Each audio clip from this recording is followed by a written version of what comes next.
Hi, I'm John the Butcher, and welcome to Damn Good Meats. Today, what we're going to be doing today, we're going to be seasoning up some pork and beef rounds. We just ground out our beef rounds, mixed up our pork and beef round, and what we're going to be doing is seasoning up and getting them ready for beef sticks. Actually, this one's going to be a little experiment on it. I'm doing a new flavor. It's going to just be a jalapeno. So I pre-mixed my seasonings, and as real quick, I'll just let you know kind of roughly what I had in them. Let's see what we got. This was for it was a 50-50 mix on the beef and pork. There's a purpose to it because I'm going to be trying checking out some new casings on the dry casings. Wasn't happy with the other casings, so I'm switching up on some casings, and I'm kind of doing away with them. So I'm kind of doing a little experiment on the casings. That's the reason why I went with a 50-50 mix. I just want a little more grease, a little more fat in it to maybe make those casings a little softer. I'm hoping that could be the issue, or it could be they're made for smoking and I am dehydrating. That could be another issue there. So we're gonna figure that out.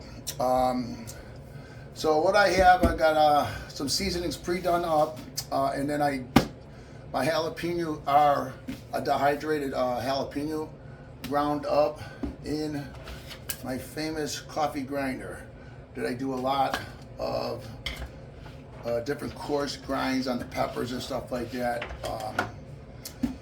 You could control your seasonings that way. Very nice. So, but I have like some of my original blend seasoning, some garlic, Lowry's, a cayenne pepper, and some red pepper ground up in the coffee grinder, and then my jalapenos too. So the cure is the last thing we do. So we're going to be seasoning this up, and this is a coarse grind. What we're going to do is I like to run it out, and then I season it up on the first grind because I will be grinding it twice. So it's going to help out the seasoning. All right. What I'm doing now with the coarse grind that I was telling you about, I like to season it after I grind it one time, because it's going to blend the seasonings through on the second grind. I do that a lot with all my pork and everything, for my Italian sausage, brats and everything. That's a coarse grind one time. So what I do is actually season the meat before I grind it the one time, because it's only going to get one grind on those type of sausage.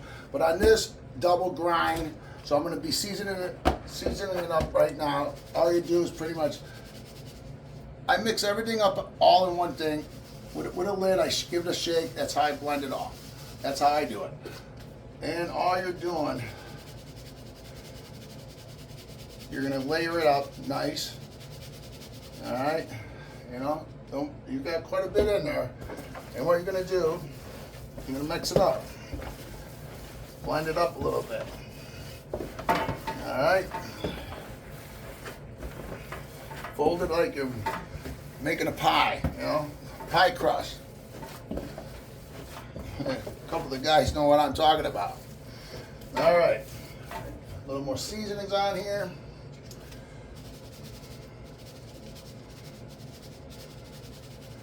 And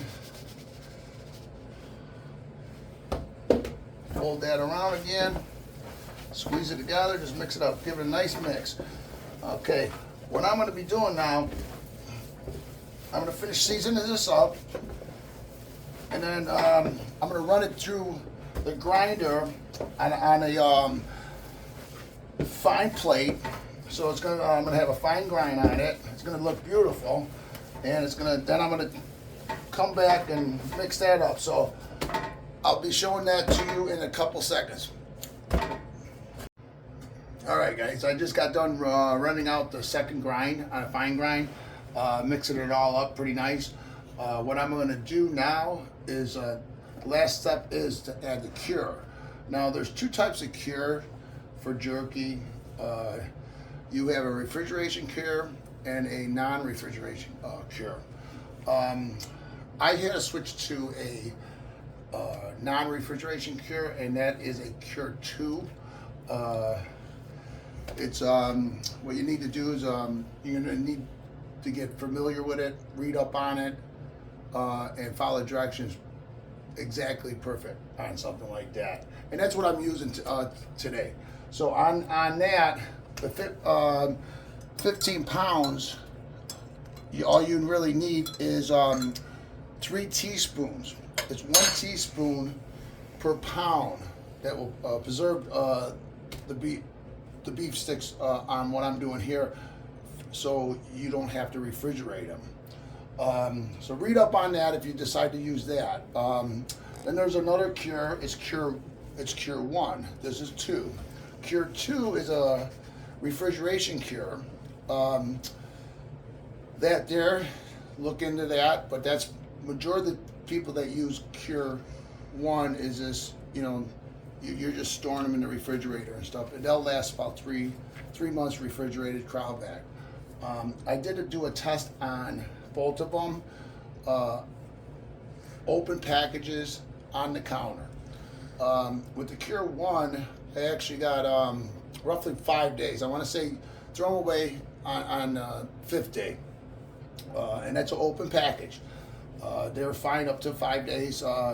They're kind of going a little bad. I noticed a little bit of mold on them at 7 days, but that is a refrigerated cure. It should have been in the refrigerator. All jerky should be kept in the refrigerator, I believe. But this Cure 2, you don't need to put it in the refrigerator. That there, I'm still testing it. I made a set last week, open package. It's on the 7th day, and to be honest with you, the taste is not right. So open pack on the counter, I would have to say get rid of it within 6 days, 5 to 6 days. If you open it, eat it, or put it in the refrigerator and put it in a Ziploc or something, and I guarantee you probably get a full week and a half on it, or open pack in the refrigerator. So anyhow, we're going to be mixing this up with the Cure 2 and getting it ready for the stuffer. And then all you're doing here, you're going to just pour that on. It's actually a cup of water with the weight measurements, and follow the directions perfectly. Don't be overdoing it. There's no reason to overdo it. If you do overdo it, it's going to turn you a lot of very salty. So just read the directions on it. Be careful with it. And then when you mix this up until it gets a little tacky. It is already tacky because the season's in there already. But with the cure, you want to really blend it. Mix it at least for about 6-7 minutes, and just fold it like you're folding a dough for a pie or baking bread. So you're kind of kneading it back and forth, making a couple fists in it. Just give it a nice mix. Do that for about 5-6 minutes and you'll be good. But anyhow, I'll finish up mixing that in a bit. But let me show you guys this way. You guys don't need to be watching me mix this stuff. Anyhow, I got this thing set up. This is my new stuffer. I have to say, I love it. After going through a few of them, breaking the gears on them, you learn how to order them. This one's a 20-pounder, and I looked at the 30-pounder, looked at the bigger ones, but they're a taller cylinder. That means the taller the cylinder, the smaller the piston is, the longer the shaft is. So the issues I was having problems were blowing out gears and stripping gears on them. So if you think about it, you kind of want a cylinder that's kind of short and fat with a big piston, shorter shaft on it, so it gives it less pressure on the gear. And this thing here, I'm very happy with it. I gotta say, I'm very happy with it. It's running pretty good, no issues right now. Been doing a lot of sausage with it. Great machine. I really love it. Now, The reason why I went with a little more of a fattier mix is I'm using college casings, okay? Now these are not really happy with them, how they're doing, so I'm switching up a little bit, trying to do something different with them, trying to figure out how to work them really nice with the jerky. Now I use these on my breakfast links, no issues, but it's a different type of casing. Something like this. Something like this. All you do, I have a 10 millimeter horn on this for the jerky, so it's actually my smallest one. This one might be just a little thicker, but I believe it's a 10 too. I'm using this one because the casings are going on really nice and smooth. They fit the horn great. I had to get this separate just to make them fit. So to put these on, it's they're shaped as a soup bowl. It's a dry casing. Don't get them wet. All you do is slide them on the horn, pop them in there, boom, just like that. And this end here will be shaped as a soup bowl. That's how you tell the difference. And then what I'm gonna do, I'm gonna finish mixing this, stuff it up, and I'll show you how I'm gonna run this out. This is actually a casing, it's a 17. These are the ones I really like to use on beef sticks because it's a small stick. Using it as a dehydrator. It's more like a Slim Jim size, just maybe a tad a little bigger. And then I just really like this size, but I can't get it in a regular casing this size. So these are for smoked, and this is a mahogany color. It's really, there's nothing to it. It's not really smoked, but it's a little thicker casing. And I believe that's the problem with these things. They're a little thicker. So I'm going to use that one there. That's a 17, and then I have another one. It's a clear casing, and this was a 19. So it's going to be a bigger stick, but it's a different type of casing. It's a clear casing, but this is for smoking too, and I'm using a dehydrator, so that could be the issue there. So I'm gonna give it a shot, and then I'm gonna use some fresh casings. These are the casings I use for my breakfast links. It's for fresh. All I'm doing is cooking it, so I'm gonna see how that works out on that. So I'm gonna be testing out 3 different types of casings and seeing how they hold up, how they snap, and let me finish mixing this up, load this up, and I'll see you in a little bit. Okay, so I finished up mixing the mix up for the beef sticks. I just stuffed up the stuffer. It's ready to go. But I wanted to show you something. This is a different run. This has no casings on it. This is what I did this morning. It's cooking right now. If you want, I had it set for 6 hours. If you look at right now, it's just under an hour. Now, right around 2 hours left in the cook. You want to bump it up. I had it 157 was the temperature for 4 hours, and I bumped it up to 167 for the last 2 hours. Now, I'm going to peek at them because within that 2 hour range, they'll most likely will take roughly about 2 hours, hour 45 minutes. But we're going to peek at them, and the reason why you bump it up within the last 2 hours to hour, you want to hit a temperature of 160 in the stick. So that's a safe eating temperature on a dehydrated stick. So you want to hit 160, and you don't have to hold it at 160. You just have to hit that number. Just hit that number. So right now I'm gonna peek at it and see how it's going here. Now I went. Those look really nice. So we got another hour. That's probably pretty close to being done then. They're gonna start cooking a little bit there. So we got an hour left. So that's why I always load these trays up. Now these do not have a skin on them. Now this here is the same mix. I did a 50-50 mix, a little fattier because I was experimenting with these new casings, and I want some grease in them. So normally I do a 2-to-1 mix. most of my sausage, when I do this, I don't have much drippings on it. Now I have a drip pan there, and I'm saying this thing's got to be roughly about an 80% mix on it. You might want to go, most of my mix I used round, very lean round, and then I use a pork butt. So whatever the fat's on the pork butt, that's what I use. So I actually normally use probably a 92% on my sticks, and I have a few drips. I have almost a full drip tray on this. So this is a little too fatty, but they're gonna, I know they're gonna come out great. They're gonna be really good. But this grease, I'm trying to trap them in the casings, let the casing absorb them, so it might change the texture on my casings. This is the reason why I'm going a little fattier, just kind of playing around with it, trying to figure out these casings. But anyhow, let me shut this door. We got about another 45 minutes on that, 49 minutes. And this here I'll let cool off.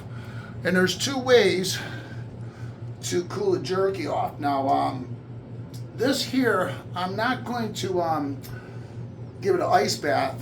I'm going to do a natural cool off. So I'm just going to let it cool off room temperature. What's that going to do is going to allow the stick to still cook, because it's going to be hot. So once it's out of the oven, it's still cooking. So it's going to cool off naturally. Now, there's an ice bath. These ones in the casings, I want to throw them in the ice bath, stop the cooking, because I want more of a meatier, I don't want a drier stick. So it's going to stop the cooking immediately. So, and I'll show you that, but come on over here. We'll put this down, cool this off, and sample out the sausage when that cools. But here, anyhow, oh yeah, by the way, I wanted to thank my niece here, you know, Amber, doing such a great job. She got me some logo labels, and I think they look great. Don't you guys think they look great? I think I'm gonna go with it's a smaller one. It looks a little nicer. But great job, Amber. Thank you again. But anyhow, sausage is all ready to go. And I got the casings put on. And what I'm going to do, this has an automatic air release, so it works really nice. So my setting, when you're just running beef sticks, you want a low gear setting. You don't want to run high. Puts too much pressure on the shaft. Strip out the gears. Run it at a slow speed, because you're pushing all this meat through this little hole. Now, instead of pushing it through a bigger hole, you could go a little faster. It ain't gonna strain that motor out. So, you know, you could burn up a motor that way, going too fast. But this is what we're gonna do. I'm gonna shoot out the air a little bit on this thing. This machine, I'm gonna start running this out real fast. I'm using the 17 inch or millimeter sausage mahogany casings. So this machine has like about a 3-second delay on the foot pedal here. So let's show you how to run it out.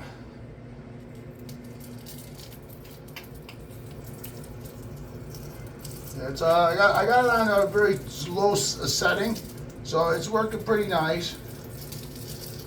The reason why I'm doing like in casings, it's a little neater. It costs a little more money to do the jerky, because the casings cost money, but